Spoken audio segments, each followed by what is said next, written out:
Now that we've seen the big picture of metabolism and some chemical details about those nucleotides, we're going to look at the pathways, so kind of something in between. And by pathway, what I mean is if I look on this first page that we looked at, we're going to pick on one particular pathway as an example here.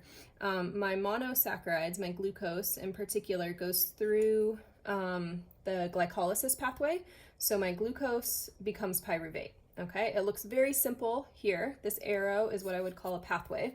And here's another pathway. The citric acid cycle is another pathway. And so each arrow on this page is actually much more complex. And so we can take that arrow, we can take our specific nucleotides, and we can start to talk about our pathways. So with our pathways, there are two different types of pathways that we might see. We might see linear pathways, like the glycolysis, or we might see a cyclic pathway, and that's where whatever I start with is what I end with. So two different types. Glycolysis is one that we will look at here, and glycolysis you can see starts with glucose, substrates change, and I end with pyruvate, and so I end up with a linear pathway. You can also see at a glimpse here that going from glucose to pyruvate is not quite as simple as this first page makes it look, right? Glucose to pyruvate looked very simple. It's actually 10 steps. And so it takes a while to get from here to there. Lots of those nucleotides that we've talked about show up. So let's go back to kind of big picture with our pathways, all right? In our pathways, we start with a substrate, and it gets converted to another substrate, and another, till I finally make it to my products. So in green here, these are my substrates. And we have a lot of enzymes there to help us as we go. So these enzymes, I would have a different enzyme at every step of this pathway, each uniquely designed for that specific step. When we talk about our pathways, we talk about catabolism and anabolism. So catabolic pathways, anabolic pathways. You need to know these definitions and also be able to spot them on our pages. So catabolism is where large molecules are broken down into smaller molecules. And that would be something like glucose here, which has 6 carbons, breaking down into pyruvate, which has 3 carbons. So for example, glycolysis. Lysis, where we're chopping things up, is going to be common in this catabolic pathways. Another example that we're going to see here would be oxidation reactions as we kind of move from large to small. And on this original page here with all the pathways, we're talking about catabolism when we go from big to small. So as we move down it, we're breaking, making things smaller. When we have catabolism, we have a net release of energy. So we might use some energy, but we're going to ultimately give away ATP as we do that.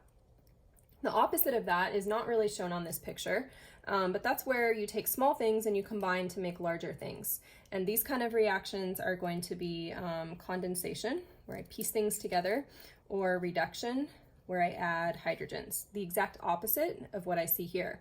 Instead of releasing energy, we're going to use energy. And so these would be basically the opposite here, where we're kind of doing an uphill battle. And this would be like, say, taking glucose and building glycogen from glucose. So building that polymer to store the glucose, that would take energy. Our bodies are going to try to be really careful to moderate their catabolic pathways so that we don't have to do too much of this rebuilding, because this takes energy and we don't want to waste energy. So let's take a look at this pathway just in a different way. And you might notice in this pathway also that there's equilibrium arrows here and there. That lets these pathways regulate themselves, turn themselves backwards, turn themselves forwards, depending on what you need at the moment. So looking at this pathway here, just to connect it here again, these A's and B's and C's and D's and E's and F's, those would all be my substrates, again, feeding through. And then here's my enzymes. So this is maybe enzyme 1, enzyme 2, enzyme 3, and the enzymes are taking that substrate in and turning it into something else. And then the next enzyme's ready for the next step. At this point, you will notice that this is what's called a committed step, and often there's one or two irreversible steps. You can see one here where I can't go back and forth. So once you're here, you're committed, right? So that's something to look for in our pathways as well. And then here's something, negative feedback goes back to chapter 12 when we learned about inhibition.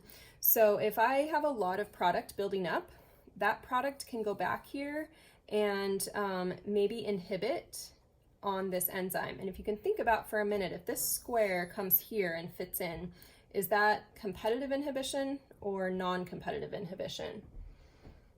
So it's away from the active site. So what I'm looking at here would be non-competitive inhibition, or another word for that you'll hear in other classes is you might hear allosteric regulation. And so a pathway will actually be able to inhibit itself and say, hey, we've got plenty product, let's go turn the pathway off. So that's something we won't look at in a lot of detail, but it's important to know that you can take that substrate and go turn your pathway off until you need it again later. You can go through these questions for practice as you look at these different pathways here. So thinking about the things we've learned in past chapters, for example, if more A is added, will I make more products? Think about this in terms of some equilibrium. So if I add A, that's going to force my reactions to shift to the right, right? So I will shift right if I add more A, and I will make more products. Then it asks about what if you add final products, or what if you start to use those products up, or what if an enzyme is mutated or inhibited? So maybe something's wrong with your enzyme 4, you've been chugging along, and enzyme 4, it has an inhibitor or it's mutated. I'm going to be broken and I can't get to my products. And we'll actually see that you can be doing a great job with all of your food, but cyanide, the poison, comes in and inhibits right here at the end. It inhibits one of the last enzymes. And so if I metabolize my food but I can't get to that final step, you're not able to make energy. You end up dying very quickly from cyanide poisoning because it inhibits an enzyme way down here at the end.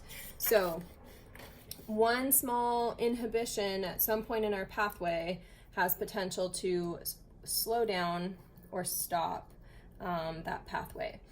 So there's a couple I'll leave here for you to look at, but that's a summary of metabolic pathways. And next up, we'll take a look at glycolysis.